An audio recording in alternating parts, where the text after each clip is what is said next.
So hello guys, welcome back to the Biyahero Master Seaman channel, no? Ang yung pinaka simple at tutong channel ng mga marino. So for today's video guys, since may nag-request sa akin na i-tackle ko daw yung best anchoring techniques ko, sinuna ko na bilag para at least baka kailanganin niya, baka malapit na tong magkapitan o chief mate si Kuan, si Sir Coach. So yung ano niya guys, yung sabi niya dito, if possible, could you also share your ways o diskarte sa pag-angkurahe? So, I want to know how you maneuver the ship from full ahead to a complete stop as you approach the anchorage area. And also, what are the things to be considered in anchoring? Like, how do you calculate the shackles you need to drop in good weather and in rough weather and set the TCR? Thank you, Captain. Have a safe voyage and God bless. So yan yung mensahe niya guys. So sana itong bilag na to makatulong sa iyo, no?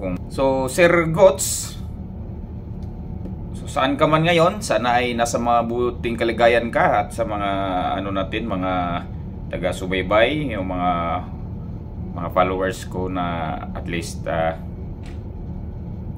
ano naman na tuwa o nasiyahan na makatulong tayo sa ating knowledge. So ito na, hindi na ako magtatagal. So since mahaba to ang tanong mo, so I just split this into parts na lang. So ito maging part 1 to. So hindi na ako magtatagal, ititirahin na natin.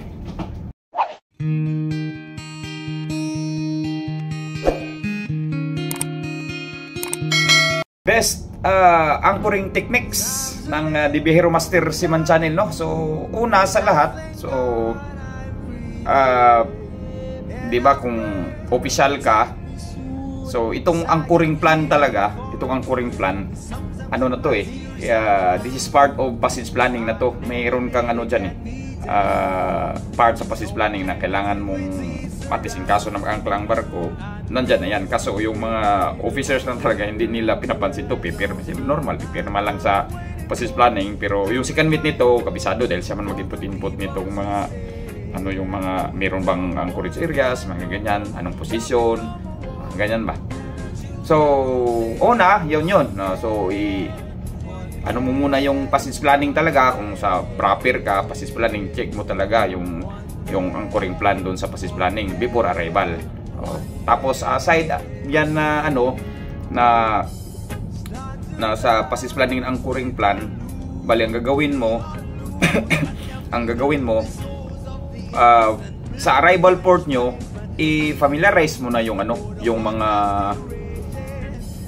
ano doon, mga anchorage areas. Kasama na rin yung mga buya-buya kasi sa reporting ba saan yung pilot station, mayroon ba ditong dedicated na anchorage areas for ships, or wala talaga kasi may mga ports man na wala talaga silang anchorage dahil kantilado. So ngayon pag ano muna, ma-familiarize mo na, okay, mayroon palang ano talaga, mayroong dedicated na anchorage area. Like sa example ko lang sa Suez Canal, mayroon silang mga Victor anchorage, Charlie anchorage, mga ganyan. Yung iba naman wala. So kahit saan ka lang aangkla, as per recommendation from the port control, no? Yun. So una yan, yan, passage planning. Tapos tingnan mo yung charts, ano mo, i-familiarize mo na dyan. So ang pangalawa, so naging pangalawa to dahil bakit naging pangalawa to? Dahil pagsampa mo kasi ng barko, running vessel na agad, hindi yung, pero dapat ito talaga tayo mauna sana, lalo na pagkukuha ka ng barko, ito talaga mauna yung wheelhouse booster or maneuvering characteristics ng ano, ng barko. So makita mo na yan, yung ano mo makikita dyan sa wheelhouse booster. So you have the yung turning circle nga, yung makita mo yung loaded, in ballast condition, yung unmoon mo, advance, transfer, yung turning circle. Di ba? So ito ang pinaka-importante talaga sa mag-angkla ka, kasi during your approach naman makita mo ba na given the speed sa wheelhouse booster, makita mo full speed ba or anong speed, makita mo yung kung ang importante nito itong ano advance sa transfer, kasi dyan mo makita yung halos kung mag hard to port ka o hard to starboard, dyan mo malaman kung ilan yung mga ilang milya bago ka maka-transfer. Maka-advance ka ng ilang milya bago ka maka-transfer, liliko talaga, di ba? Gaganyan man yung barko, gaganyan. So normally sa experience ko, nasa kahit mag-buffer ka lang ng safety, kahit na 5 cables, normally sa mga barko malaki o malit, normally nasa mga 4 to 5 cables lang ang ano niya, yung advance niya na distansya bago siya ta-transfer talaga. Ikot na siya, di ba? So yan yon. So ano pa makita sa wheelhouse poster, yung ito, number of shackles. Siyempre, in case of emergency, alam mo, ilang shackle yung ano nito, naka-design ang barko. Mayroon kasing butal, yung port side, 11 shackles. Yung starboard side, 12 shackles. So, bakit ganyan? Kasi baka sa dry dock ba?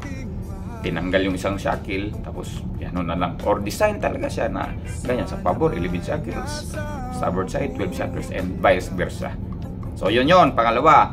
So, ang pangatlo, so, before arrival, di ba, siyempre, una, initial checking pa man yun. Okay, saan, tingnan mo yung mga, ano doon, yung mga chart, mauna ka na, ka-departure mo pa lang, first duty, tingnan mo na, ito pala yung ano, may mga malalim dito, mga ganyan, may mababaw, ito pala yung courage area, o ano ba, contingency ang courage, pwede ito in case of emergency, ganyan, di ba? So, ito na, before arrival, so, i-double check ka na naman. So, pag arrival kasi, iba usapan, dahil pag arrival ka na, siyempre, mag-report ka man sa kuwan, sa VTS nito, tapos hingi ka ng ano, ng anchor position, di ba? O kung sabihin ng VTS na no dedicate, okay, anchor just how many miles from the buoy, from the landmark. So wala tayong problema dyan. Pero normally pag usually talaga na inano ng VTS, sila mismo ang ano, ang nagbibigay ng anchor position, which is maganda rin dahil kabisado na nila na yung anchor position na yan, safe yan kaysa ikaw mismo. Bakit? Kasi kung ikaw mismo, marami ka pang titingnan kung ikaw mismo. Halimbawa, yung anong tawag nito, yung obstruction. Let's say may mga foul anchors dyan or mga submarine cables. Ito talaga pinakadelikado, submarine cables. Masikwat mo yung matamaan mo sa submarine cables, finish story talaga. Mahal to, hindi pwede na ano, okay kung makaligtas ka, yung iba maka-escapo, pero pag madisgrasya mo yung cable, napakalaking ano pa naman, kasi malukit nila may mga high-tech na ngayon, malukit kanila sino ang barko na, anong pangalan ng barko na nandiyan nakaangkla, kaya kanilang habulin just in case. So yun nga, maghingi ka ng anchor position sa BTS. Kung wala talaga, to spot ka for anchor position. Yun nga, i-check mo yung yung depth ng position na yan, yung mayroon bang obstruction o anong type of seabed. Alam mo na yung type of seabed, we have sand, rocky, shingles, mud, di ba? Tapos pag approach mo sa anchor position, makita mo yung, i-observe mo yung heading of the other ships at the anchorage. Kasi minsan iikot ka ba, or siyempre ang turo kasi sa atin, para hindi talaga ma-strain yung anchor talaga, kung saan yung favorable ba, di ba? Kung i-pan ka, against the tide ka ba, against the wind. So kaya nga makita mo by observing the heading of the other vessel sa vicinity, makita mo na ito pala, diretso ka ba o medyo iikot ka ng kunti. Pero kahit anong approach mo, anchor is anchor talaga. Pag ilaglag mo yan, talagang magkakapit naman talaga yan siya. Pero iwas ka lang yung mga foul anchor ka, yung sarili mong angkla. Minsan yung distansya na medyo restricted distance, yung masyadong maliit yung distansya between vessels, yung radius niya, yung turning radius niya masyadong maliit. So ingat ka rin dito sa approach mo, kasi kailangan ireklamuhin ka ng ibang barko pag masyado ka rin malapit or labas ka sa circle na dedicated na anchorage ng puerto. Yun yung pangatlo, before arrival. So pang-apat, ito na yung isa sa mga tanong mo namin, Juhel, itong number of shackles to drop bago ka mag-angkla, kasi this one is related to depth of the position, di ba? So sa school natin, sa paralan, sa theory, kung naalala mo, yung dito mo ma-apply yung scope of cable, no? scope of cable, ang sabi dito sa Bulang Crystal, hindi ko makalimutan yung 6 times the depth of water, no. So dati yung ano ko, yung old technique ko, itong 6 times the depth of water under normal weather conditions lang. Okay, wala masyadong malakas kuryente, hindi masyadong mahangin, yung safety ka na dito.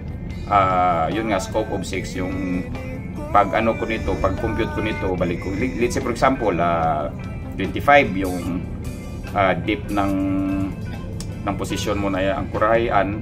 So bali ang gagawin mo, 25 times 6 man, 6 times the depth of water man, 25 times 6 divided by 27.43 ka lang, or 27.5, yan yung 1 shackle. So yan yung ano mo, yan yung dapat na shackle na i-lower mo. So yun. Pero nung nagka-experience na ako talaga, so may nagturo sa akin na kapitan. So ito talaga, which is grabe talaga. 1 second technique, kaya mong yan. Hindi ka na magsabi na mag times ka, ganyan. Isang idlap lang, 1 second rule to. Pag makita mo, alam mo na agad kung ilang yung shackle na i-lower. So inano ko lang to, bali ang ginawa ko is minodify ko kasi hindi to original sa akin, minodify ko lang. So ang turo niya sa akin ganito. So siyempre madali man lang siguro yung square root sa'yo. Yun yung style nito, yung Bihero Master Seaman Channel na technique, itong square root. Tapos mag plus 1 ka or plus 2, diba? Let's say for example, normal 16 meters ang deep ng ng angklahan mo. So sa akin, old ways ko, ganito ang ginagawa ko, 16 meters times 6 times the depth man. 16 meters times 6 times the depth equals, tapos divided by 27.5, so 27.40 to be exact, no? Para makita mo kung ilang shackle na i-lower mo. Pero dito sa Bihero Master Seaman Channel, ito na. Halimbawa, kung may 16 meters na depth, so normal square root of 16, so ang mangyari niyan maging 4. So plus 1 mo, 5 in the water ka na. So siyempre doon tayo sa medyo mahaba ang mahaba ang length. So lahat water.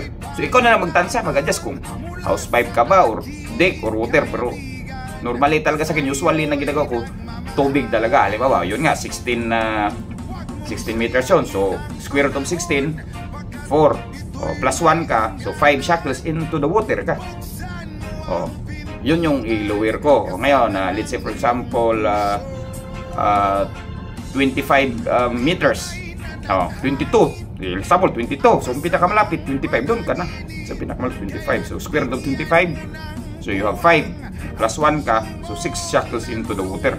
Ngayon, normal yan. Halimbawa, mayroon kang 4.6, 4.7 wind, Beaufort force na wind. So ang gagawin mo, plus 2 ka o plus 3 kung kaya sa sa anong tawag nito, yung sa turning circle mo. Kasi mayroon ding ibang may barko sa likuran mo, hindi mahirap din. So kailangan mo rin yan i-calculate. So, let's say for example, Beaufort Nergale, nasa 25 meters ka, so 5 yon, plus 2 ka, 7 shackles into the water. Yun, ganun ka bilis ang kasi sa akin, sa experience ko, 1 second nga, pag makita ko, let's say 20 meters, sa 25 ka na. Ano ba, 20 meters deep, 25 ka, 5 plus 1, 6 agad, 6 shackles into the water. So yan yung technique ko sa mag-angkla ko. Tapos kung masyado na talagang malakas, let's say gale force warning, force 8, so kung kaya, sa tingin mo medyo sumasayo-sayaw yung barko, dagdagan mo na lang. May mga Excel na rin dyan, yung iba kadalasan may mga Excel file na rin na yung mga kapitan, kahit nasa mga second mate meron na silang how to compute. Pero ito talaga yung pinakamabilis sa akin. Yun nga, proven and tested na rin to. Kahit i-calculate mo 6 times the depth of water, tapos sa square root na style, plus 1 plus 2 ka shackle, halos sila man lang din. Pero pag may bagyo, so of course it's another story. So once you have that typhoon, so make sure you have to heave up your anchor, then it's better to drift na lang or heave to na lang sa approach to sa alon, para hindi mahirap. Kasi pag magbunot, kung kailanganin na magbunot ka during strong typhoon, mahirapan na. It's either maglaglag ka ng dalawang angkla or kuwan, or mahirap nga dahil baka ma-ground ka pa. Mas maganda kung naka-drifting lang talaga din, tapos nasa shelter area, ganyan lang. So yun yung yun yung DB Master Seaman Channel na technique, no?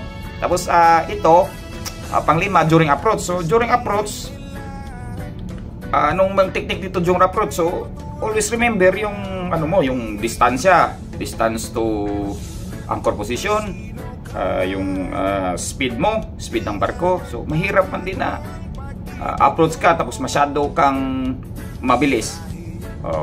Tapos i-discuss ko pa later to sa part 2 kasi masyado nang mataas ang part 1 eh.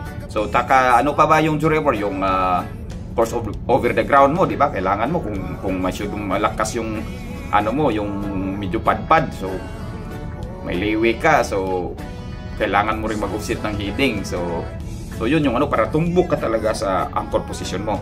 So yan lang ang part 1. Ngayon sa part 2, kasi may mga technique to sa part 2 na may ibang technique to. So abangan mo na lang, Sir Gods, ha. So sana may natutunan ka kahit papano. Minsan hindi ko lahat talaga masabi, pero magtanong ka lang ng sa mga followers ko, at least kung may time talaga mabilagan ko naman din, lalo na pag chance na maka-upload ako. So yun lang sa part 1. So sana may natutunan ka kahit dyan lang sa part 1 na yan. So isunod natin yung part 2 dahil medyo mahaba na. So hindi na ako magtatagal. So salamat sa tangkilik sa ating channel. So don't forget to, sa mga baguhan, don't forget to subscribe my channel, click the notification bell, share for sure. Marami pa kayong matutunan kahit napakunti-kunti lang sa atin. So hanggang sa muli guys, paalam, babush!